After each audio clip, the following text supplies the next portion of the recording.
Hey guys what's up, स्वागत है आपका मेरे चैनल कूल टेक एवरीथिंग में। तो यार आज हम बात करने वाले हैं गॉड स्पीड और रिवर्स फ्लैश के कंपैरिजन के बारे में। और आज हम पता लगाने वाले हैं कि इन दोनों में से सबसे ज़्यादा स्ट्रॉन्ग कौन है, सबसे ज़्यादा अच्छा विलन कौन है, किसकी पावर ज़्यादा डोमिनेंट है, रिवर्स फ्लैश या फिर गॉड स्पीड की।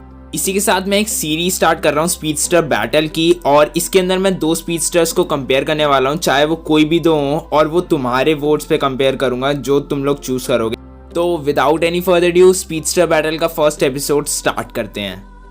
बात करें पावर एंड एबिलिटीज़ की, तो गॉड स्पीड की पावर्स के बारे में पहले बात कर लेते हैं। जितनी भी गॉड स्पीड की सारी पावर्स और एबिलिटीज़ हैं, तो गॉड स्पीड की पावर्स अगर हम स्टार्ट करते हैं तो सबसे पहला जो ऑब्वियस क्वेश्चन हमारे माइंड में आता है वो ये है कि गॉड स्पीड को पावर्स कैसे मिली थी। तो जो फॉर्मर टाइमलाइन है, जो मतलब अभी वाली टाइमलाइन है, हम उसके बारे में बात करेंगे। और जो पिछली टाइमलाइन है, मतलब जिसमें नोरा इरेज हो गई थी सीजन 5 वाली टाइमलाइन, उसके बारे में बात करेंगे। तो पहले सीजन 5 वाली टाइमलाइन के बारे में बात करते हैं। तो अगर हम उसके बारे में बात करें तो गॉड स्पीड के पास वहाँ पे परमानेंट स्पीड नहीं थी और वो नेचुरल स्पीड फोर्स का पार्ट नहीं था। तो सबसे पहला मेन पॉइंट तो ये है कि ये एक नेचुरल स्पीडस्टर नहीं है, जिसकी वजह से इसकी पावर्स ऑफ कोर्स कम रहती हैं। और जो फॉर्मर टाइमलाइन है, मतलब जो अभी वाली टाइमलाइन है, उसके अंदर बेरी गॉड स्पीड की मेमोरीज वापस लाने के लिए उसको एक थोड़ा सा स्पीड बूस्ट देता है अपनी पावर से। और हम सब जानते हैं कि बेरी की जो पावर्स हैं वो पूरी तरह नेचुरली कनेक्टेड हैं स्पीड फोर्स से, जिसकी वजह से अब गॉड स्पीड के पास भी नेचुरल और एक अच्छा बॉन्ड है स्पीड फोर्स के साथ।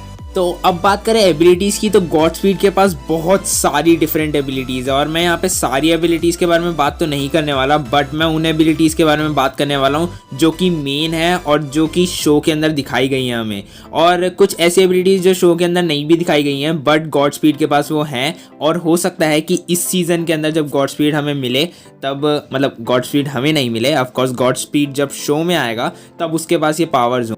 बात करें पहली एबिलिटी की, तो पहली एबिलिटी है एक्सेलरेटेड हीलिंग फैक्टर। तो इसमें कुछ नया नहीं है। एक्सेलरेटेड हीलिंग फैक्टर ये सारे के सारे स्पीडस्टर्स के पास होता है, बट गॉड स्पीड के पास जो हीलिंग फैक्टर है वो और स्पीडस्टर्स से काफ़ी ज़्यादा एनहांस्ड है। मतलब कुछ ऐसा मान लो कि जब हमने सीज़न 3 के अंदर देखा था, जब बेरी ने फ्लैश पॉइंट क्रिएट करी थी, तब हमने देखा था कि वॉली वेस्ट को एक ही बारी में एडवर्ड क्लैरिस ने मार दिया था, और वॉली वेस्ट की इंजरी इतनी डीप नहीं थी, फिर भी वो फ्लैश पॉइंट के अंदर मर गया था। But on the other hand अगर गॉड स्पीड वहाँ पर होता तो गॉड स्पीड उस सिचुएशन में भी अपने आप को हील कर सकता था। तो इसीलिए इसका जो एक्सेलरेटेड हीलिंग फैक्टर है वो और स्पीडस्टर से ज़्यादा, बहुत ज़्यादा एनहांस्ड है। कॉमिक्स में इसका हीलिंग फैक्टर बेरी से भी ज़्यादा था, बट अभी तक शो के अंदर तो हमें ये नहीं दिखाया गया कि ये बेरी से ज़्यादा है या कम है। बट हो सकता है हमें आगे आने वाले फ्यूचर में पता लग जाए कि इसका एक्सेलरेटेड हीलिंग फैक्टर कितना ज़्यादा पावरफुल है। सेकेंड एबिलिटी है इलेक्ट्रोकाइनेसिस। तो अगर तुमने सीजन 7 का एंड नहीं देखा था तो हम देखते हैं वहाँ पर कि गॉड स्पीड अपने विल पे इलेक्ट्रिसिटी इमर्ज कर सकता है, और साथ ही साथ उसको मैनिपुलेट करके उसको जो चाहे वो फॉर्म दे सकता है। जैसे उसने सीजन 7 के एंड में इलेक्ट्रिसिटी को एक स्वॉर्ड की फॉर्म दी थी, वैसे ही वो किसी भी फॉर्म में कन्वर्ट कर सकता है और मैनिपुलेट कर सकता है अपनी जो इलेक्ट्रिक एनर्जी है उसकी। और ये जो इलेक्ट्रिक एनर्जी ये जनरेट करता है उसकी पावर 5 बिलियन जूल्स तक जाती है। उसके बाद बात करते हैं स्पीड फोर्स साइफनिंग की। तो गॉड स्पीड के पास एक बहुत ही ज़्यादा यूज़फुल पावर है जिसका नाम है स्पीड फोर्स साइफनिंग। और ये गॉड स्पीड के लिए इतनी यूज़फुल इसलिए है क्योंकि इससे गॉड स्पीड की जो एनर्जी है या फिर गॉड स्पीड की जो स्पीड फोर्स है उसके लाइफ सिस्टम के अंदर वो कभी ख़त्म नहीं हो सकती, क्योंकि जो स्पीड फोर्स को साइफन करता है, मतलब स्पीड फोर्स की जो एनर्जी है वो डायरेक्टली स्टील कर सकता है। और जितने भी उसके क्लोन्स हैं वो भी स्पीड फोर्स की पावर डायरेक्टली स्टील कर सकते हैं, और मेरे हिसाब से ये किसी भी स्पीडस्टर के पास नहीं है। इवन रिवर्स फ्लैश के पास भी स्पीड फोर्स साइफनिंग की पावर्स नहीं है। उसके बाद बात करते हैं एक और इंटरेस्टिंग एबिलिटी के बारे में जिसका नाम है टेम्परल फ्रैक्चरिंग। और ये भी गॉड स्पीड के पास ही एक पावर है और किसी स्पीडस्टर के पास ये पावर नहीं है। और ये पावर बेसिकली गॉड स्पीड को अलाउ करती है कि वो अपने बहुत सारे क्लोन्स बना ले और उनकी अपनी एक कॉन्शियसनेस हो। जैसा कि हमने देखा है कि जितने भी स्पीडस्टर्स हैं वो टाइम रेमिनेंट का यूज़ करते हैं और गॉड स्पीड टेम्परल फ्रैक्चरिंग का यूज़ करते हैं। और टाइम रेमिनेंट का एक जो बहुत ही बड़ा डिसएडवांटेज है वो ये है कि टाइम रेमिनेंट लिमिटेड होते हैं, मतलब कोई भी स्पीडस्टर ज़्यादा से ज़्यादा 1 या 2 टाइम रेमिनेंट यूज़ कर सकता है। और हमने बेरी के केस में सिर्फ 1 देखा है, और जूम के केस में हमने 2 देखे थे, जहाँ पर जूम का एक टाइम रेमिनेंट मर जाता है और एक वो उसी टाइम बना लेता है। तो ये चीज़ हमने देखी है टाइम रेमिनेंट के मामले में कि ये चीज़ एक डिसएडवांटेज है। ऑन दी अदर हैंड इसीलिए गॉड स्पीड टेम्परल फ्रैक्चरिंग का यूज़ करता है, क्योंकि इसकी कोई लिमिटेशन नहीं है और गॉड स्पीड जितने चाहे उतने क्लोन्स बना सकता है। बस इसकी एक प्रॉब्लम है कि गॉड स्पीड की एनर्जी ड्रेन होती जाती है जितने ज़्यादा वो क्लोन्स बनाता है, क्योंकि उसकी जो रियल पावर है वही डिवाइड होती है उसके सारे क्लोन्स के अंदर। बात करें हैंड टू हैंड कॉम्बैट की, तो गॉड स्पीड उसमें भी एक एक्सपर्ट है और साथ ही साथ एक्सपर्ट स्वॉर्ड्समैन भी है गॉड स्पीड। और ये चीज़ हमने तब देखी थी जब सीजन 7 के अंदर गॉड स्पीड, रिवर्स फ्लैश और बेरी की लड़ाई हो रही होती है और गॉड स्पीड अकेले ही रिवर्स फ्लैश और बेरी को संभाल लेता है अपनी स्वॉर्ड्समैनशिप से। तो इसका मतलब ऑफ कोर्स वो एक एक्सपर्ट स्वॉर्ड्समैन है। तो अब बात करते हैं लिमिटेशन ऑफ गॉड स्पीड। तो इसके अंदर वो चीज़ें आती हैं जो गॉड स्पीड नहीं कर सकता या फिर जो गॉड स्पीड की वीकनेसेस हैं। तो गॉड स्पीड की सबसे बड़ी वीकनेस है मेटा ह्यूमन डैम्पनर। सारे स्पीडस्टर्स की तरह गॉड स्पीड की भी ये लिमिटेशन है और इसको मैं सबसे बड़ी तो नहीं बोलूँगा, बट हाँ गॉड स्पीड के लिए काफ़ी प्रॉब्लम्स क्रिएट करती है, क्योंकि पिछला जो गॉड स्पीड था, मतलब जो टाइमलाइन चेंज होने से पहले वाला गॉड स्पीड था, उसकी ये प्रॉब्लम नहीं थी क्योंकि उसकी आर्टिफिशियल स्पीड फोर्स थी। बट इस वाले गॉड स्पीड की ये वाली लिमिटेशन है क्योंकि ये नेचुरल स्पीड फोर्स का पार्ट है, इसीलिए इस वाले गॉड स्पीड की ये बहुत बड़ी प्रॉब्लम है। दूसरी जो गॉड स्पीड की वीकनेस है वो है इलेक्ट्रोमैग्नेटिक रेडिएशन। तो जैसा कि हमने सीजन 7 के अंदर देखा था कि गॉड स्पीड के जो क्लोन्स हैं वो रेडियो वेव्स या फिर इलेक्ट्रोमैग्नेटिक रेडिएशन से बहुत ज़्यादा हार्म हो रहे हैं, मतलब जितनी भी उनकी पावर है वो सारी ड्रेन हो रही है रेडियो वेव से। और हमने पिछले वाले गॉड स्पीड के साथ भी यही देखा था, जब नोरा रेडियो वेव से हिट करती है गॉड स्पीड तब उसकी पावर थोड़ी देर के लिए नलीफाई हो जाती हैं। बात करें तीसरी लिमिटेशन की, तो तीसरी लिमिटेशन आती है टाइम ट्रैवल लिमिटेशंस। तो गॉड स्पीड टाइम ट्रैवल नहीं कर सकता, गॉड स्पीड को कोई ऑब्जेक्ट चाहिए टाइम ट्रैवल करने के लिए। जैसा कि हमने देखा था कि सीजन 7 के अंदर बार्ट बताता है गॉड स्पीड ने टाइम ट्रैवल करने के लिए फ्लैश म्यूजियम से ट्रेडमिल का यूज़ किया था, टाइम ट्रैवल ट्रेडमिल का यूज़ किया था। इसका मतलब वो नेचुरली जैसे स्पीडस्टर्स स्पीड फोर्स या फिर स्पीड फोर्स पोर्टल की हेल्प से टाइम ट्रैवल करते हैं, वो वैसे टाइम ट्रैवल नहीं कर सकता। और ये सबसे बड़ी लिमिटेशन है गॉड स्पीड की, सबसे बड़ी है ये। अब पक्का मैं नहीं बोलूँगा कि इससे बड़ी कोई लिमिटेशन है, ये सबसे बड़ी लिमिटेशन है। और इसी लिमिटेशन के साथ एक और कनेक्टेड लिमिटेशन आती है कि जब भी ये बंदा टाइम ट्रैवल करता है, मतलब गॉड स्पीड जब भी टाइम ट्रैवल करता है तब इसकी मेमोरी लॉस हो जाती है, जैसा कि हमने सीजन 7 के अंदर देखा था, क्योंकि इसकी पावर्स इतनी एनहेंस नहीं है कि ये टाइम ट्रैवल झेल सके और इसकी पावर्स में तो टाइम ट्रैवल आता भी नहीं है। तो अब बात करते हैं रिवर्स फ्लैश की। तो रिवर्स फ्लैश के सबसे पहले पावर्स के बारे में बात कर लेते हैं, मतलब उसकी स्पीड फोर्स कनेक्शन के बारे में बात कर लेते हैं। तो रिवर्स फ्लैश के पास एक अपनी स्पीड फोर्स है, नेगेटिव स्पीड फोर्स, जो कि उसकी खुद की बनाई हुई स्पीड फोर्स है। और वो नेगेटिव स्पीड फोर्स ना ही कभी मर सकती है और ना ही कभी उसकी एनर्जी खत्म हो सकती है, क्योंकि वो अल्टीमेटली पॉजिटिव स्पीड फोर्स से ही पावर लेती है, लाइक तो इसलिए उसकी पावर्स कभी खत्म नहीं हो सकती। और नेगेटिव स्पीड फोर्स के थॉन को बहुत ज्यादा फायदे हैं। सबसे पहला कि नेगेटिव स्पीड फोर्स जितने भी टाइमलाइन चेंजेस होते हैं उनसे कभी भी इफेक्ट नहीं होती है। जैसा कि हमने देखा था कि थॉन नेगेटिव स्पीड फोर्स की हेल्प से ही फ्लैश पॉइंट बनाता है। और जैसा कि हमने सीजन 3 के अंदर देखा था कि बेरी भी सेम एक फ्लैश पॉइंट बनाता है, लेकिन उसकी बहुत सारे डिसएडवांटेजेस थी। जैसा कि उस फ्लैश पॉइंट के अंदर जितने लोगों के पास पावर्स होती हैं वो इस टाइमलाइन के अंदर भी उन लोगों के पास पावर्स हो जाती हैं विदाउट एनी परमिशन या फिर विदाउट एनी कंसेंट कि उन लोगों को पावर्स चाहिए या नहीं चाहिए। तो ये एक बहुत बड़ी लिमिटेशन थी बेरी के फ्लैश पॉइंट की। और साथ ही साथ बेरी की जो मेमोरी थी इस वाली टाइमलाइन की, जो करंट टाइमलाइन है उसकी मेमोरीज उसकी रिमूव होती जा रही थी धीरे धीरे, और ये भी एक लिमिटेशन ही थी उसके फ्लैश पॉइंट की। लेकिन हमने देखा था कि थॉन का जो फ्लैश पॉइंट था वो काफ़ी ज़्यादा स्टेबल था बेरी के फ्लैश पॉइंट से, क्योंकि थॉन को इस वाली टाइमलाइन की मेमोरीज भी याद थी और जो जिस टाइमलाइन में वो जी रहा है या फिर जिस टाइमलाइन को वो एक्सपीरियंस कर रहा है उसकी भी मेमोरीज उसके दिमाग में थी। मैं जानता हूँ थॉन चाहे जितना भी दिमाग वाला इंसान हो, लेकिन 2 टाइमलाइन की मेमोरीज को वो मैनेज नहीं कर सकता। तो ये उसकी नेगेटिव स्पीड फोर्स ही कर रही थी, जो उसके लिए एक बहुत ही बड़ा एडवांटेज है। अब बात करें रिवर्स फ्लैश की पावर्स और एबिलिटीज़ की, तो बात करें पहली एबिलिटी की, तो पहली एबिलिटी है एक्सेलरेटेड हीलिंग फैक्टर। तो गॉड स्पीड की तरह रिवर्स फ्लैश के पास भी एक्सेलरेटेड हीलिंग फैक्टर है।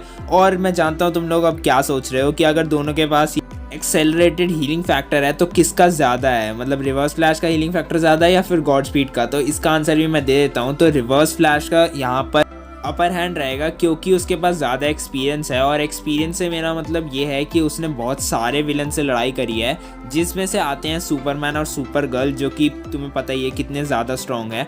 और वो उनसे मार खाकर भी मेयर सेकंड्स में उठ चुका है। तो इसका मतलब उसकी जो सुपर ह्यूमन रिफ्लेक्सेस हैं वो उसकी हेल्प करती हैं उसके रीजनरेटिव पावर को बूस्ट करने में। तो इसलिए रिवर्स फ्लैश का रीजनरेशन यहाँ पर गॉड स्पीड से ज़्यादा है। तो बात करें दूसरी एबिलिटी की, तो हम सब जानते हैं super human intellect reverse flash के अंदर कितना ज़्यादा है। मतलब हम सब जानते हैं कि कितना ज़्यादा इंटेलिजेंट है योबर्ट थॉर्न, एज अ पर्सन भी, एज अ साइंटिस्ट भी और एज अ स्पीडस्टर भी। तो वो भागते भागते प्लान्स बना लेता है। तो हम सब जानते हैं कि इस चीज़ में भी रिवर्स फ्लैश गॉड स्पीड से आगे ही है। उसके बाद बात करें एक और एबिलिटी की जो कि सिर्फ रिवर्स फ्लैश के पास है, तो वो है सुपर ह्यूमन लॉन्जिविटी। और इस एबिलिटी में क्या होता है कि रिवर्स, जिसका मतलब अगर वो 40 साल का है तो वो 20 साल का दिखेगा। और इसकी वजह से ही उसकी पावर्स पे कोई इफेक्ट नहीं पड़ता, क्योंकि जितना भी वो एज हो जाए, मतलब पहले तो वो काफ़ी धीरे एज करता है, और जितना भी वो एज हो जाए उसकी पावर्स उतनी ही रहती हैं जितनी उसकी एज अ यंगस्टर थी, या फिर जितना वो यंग था उतनी उसकी पावर ज़्यादा थी। ऐसा कुछ नहीं है, चाहे वो जितना भी एज कर जाए उसकी पावर्स कभी एज नहीं करती, मतलब उसकी पावर्स में कोई इफेक्ट नहीं पड़ता उसकी एज का। उसके बाद बात करें एक और स्पेशल एबिलिटी की, टेम्परल इम्यूनिटी, जो कि रिवर्स फ्लैश के पास है, क्योंकि वो स्पीड फोर्स का पार्ट नहीं है, मतलब नेचुरल स्पीड फोर्स का पार्ट नहीं है, उसकी अपनी एक स्पीड फोर्स है। तो जो उसकी नेगेटिव स्पीड फोर्स है वो उसको हेल्प करती है, जितने भी टाइमलाइन चेंजेस है उनसे प्रोटेक्ट करती है। जैसा कि हमने देखा था कि एडी थॉर्न जब मर जाता है तब वो टाइमलाइन से इरेज हो जाता है, बट फिर से बाद में वो टाइमलाइन के अंदर वापस आ जाता है। तो इसलिए जितने भी टाइमलाइन चेंजेस होते हैं वो उसके ऊपर इफेक्ट नहीं करते हैं, सिर्फ उसकी स्पीड फोर्स की वजह से, और सिर्फ इसीलिए वो बार बार मर के जिंदा हो जाता है। उसके बाद बात करें इंटरडिमेंशनल ट्रैवल की, तो रिवर्स फ्लैश डायमेंशंस भी ट्रैवल कर सकता है, मतलब अलग अलग डायमेंशंस ट्रैवल कर सकता है। जैसा कि हमने देखा था क्राइसिस ऑन अर्थ एक्स के अंदर, रिवर्स फ्लैश नाजीज के अर्थ पे जाके उनको मैनिपुलेट करता है ताकि वो फ्लैश के और फ्लैश की टीम को मारने की कोशिश करे, और वो ओवर गर्ल का हर्ट सुपर गर्ल से चेंज कर दे, क्योंकि ओवर गर्ल मर रही होती है। तो वो इसीलिए इंटरडिमेंशनल ट्रैवल कर पाया था, क्योंकि इंटरडिमेंशनल ट्रैवल सिर्फ वही लोग कर पाते हैं जिनके पास इनफ स्पीड होती है कि वो एक पोर्टल खोल सके, एक स्टेबल वॉर्म होल खोल सके, जैसा कि बेरी ने खोला था जब वो सुपर गर्ल के डायमेंशन में ट्रैवल करता है। बात करें रिवर्स फ्लैश की लिमिटेशंस की, तो रिवर्स फ्लैश की भी बहुत सारी लिमिटेशंस है गॉड स्पीड की ही तरह। तो सबसे पहली जो उसकी लिमिटेशन है वो है मेंटल इंस्टेबिलिटी। ये रिवर्स फ्लैश की सबसे बड़ी प्रॉब्लम है, या फिर रिवर्स फ्लैश के लिए सबसे बड़ी प्रॉब्लम इसलिए है क्योंकि इससे वो साइकोपैथ बन जाता है। और मेंटल इंस्टेबिलिटी से मेरा मतलब है कि उसका दिमाग बिल्कुल बहुत ही अंत लेवल तक ख़राब है, क्योंकि उसने सिर्फ एक बार यही देखा था फ्लैश म्यूजियम के अंदर कि फ्लैश और उसकी कभी बनती नहीं है।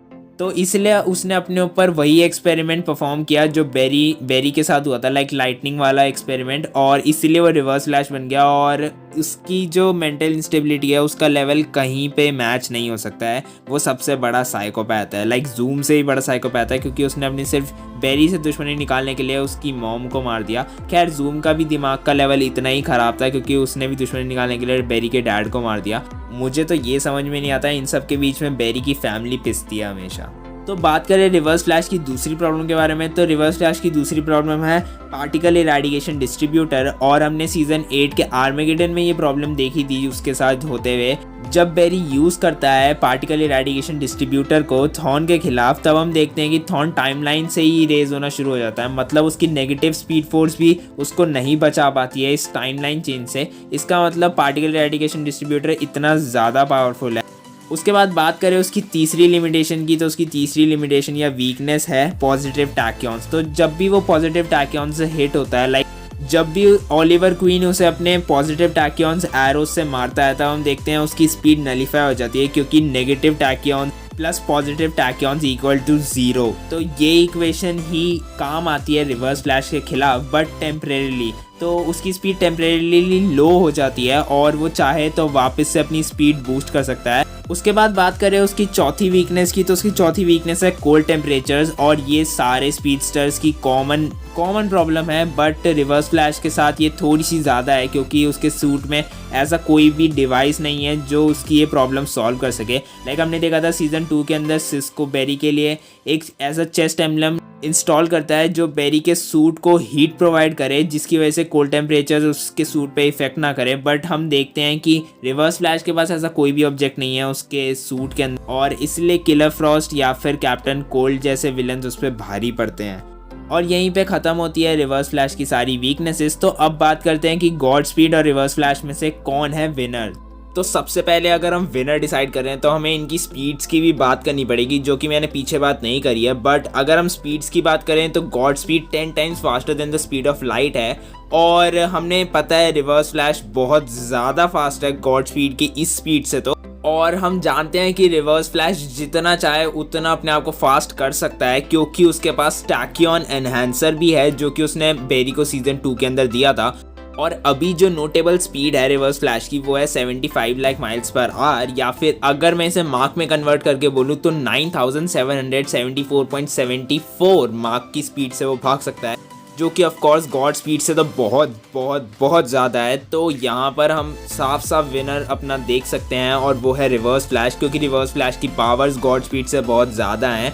और अभी तो फिलहाल गॉड स्पीड जो अभी वाला वर्जन है वो रिवर्स फ्लैश के आसपास भी स्टैंड नहीं करता है। तो यहाँ का clear winner as always reverse flash ही है। और अगर मैं सच बोलूँ तो रिवर्स फ्लैश अभी फ़िलहाल सबसे बेस्ट विलन भी है, क्योंकि जो उसका साइकोपैथ लेवल है वही हमें सबसे बढ़िया लगता है रिवर्स फ्लैश के अंदर, क्योंकि जैसे वो लोगों से बदला लेता है और कैसे उसके अंदर जो रिवेंज को लेके जो उसकी फैंटेसी है जो कभी ख़त्म नहीं होती, वो हमें काफ़ी इंटरेस्टिंग लगती है। और गॉड स्पीड में ये चीज़ मिसिंग थी, क्योंकि गॉड स्पीड कॉमिक्स के अंदर रिवर्स फ्लैश के लेवल का ही पागल था और शो के अंदर ये चीज़ मिसिंग थी। तो इसीलिए इस बैटल का विनर रिवर्स फ्लैश है, और मेरे हिसाब से रिवर्स फ्लैश बेस्ट है। बाकी मेरे को तुम्हारा नहीं पता, अगर तुम्हारे हिसाब से कोई और थ्योरी हो या फिर तुम्हें लगता है गॉड स्पीड डिजर्व करता था जीतना, तो एक एप्रोप्रिएट रीज़न डाल देना कमेंट सेक्शन के अंदर, अगर तुम ये डाल रहे हो कि गॉड स्पीड विनर डिजर्व करता है। और इस वीडियो के लिए सिर्फ इतना ही। वीडियो अच्छी लगी हो तो प्लीज़ लाइक करना, चैनल को सब्सक्राइब करे बिना कहीं मत जाना। तुम में से बहुत लोग वीडियो देखते तो ऊपर सब्सक्राइब नहीं करते, बिना सब्सक्राइब करे कहीं मत जाना, वो लाल बटन को ग्रे करके जाना। और वीडियो ऑलरेडी बहुत लंबी है तो मैं और नहीं चाहता कि लंबी हो, तो मैं मिलता हूँ अपनी नेक्स्ट वीडियो में। This is Cool Tech Everything and peace out.